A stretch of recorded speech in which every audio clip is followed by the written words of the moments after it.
This video will show you how to import data into NVivo.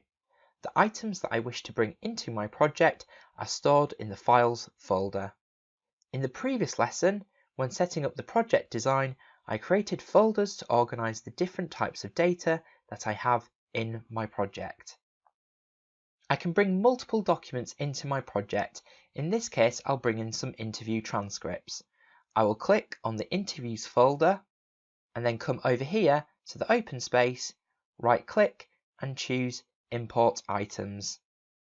I'll then navigate to where my interviews are stored. I can select multiple documents by holding down the Control key to select documents that are not in a continuous row. I'll click Open and then Import. NVivo is now making a copy of each of those documents. Inside my project, I now have a copy of each of these documents, while my originals are safely stored where they have been. Now I will bring in some news articles. These are PDF documents that I have collected. This time I'm going to go to the Import ribbon and select Files. I'll need to browse to where I've stored them,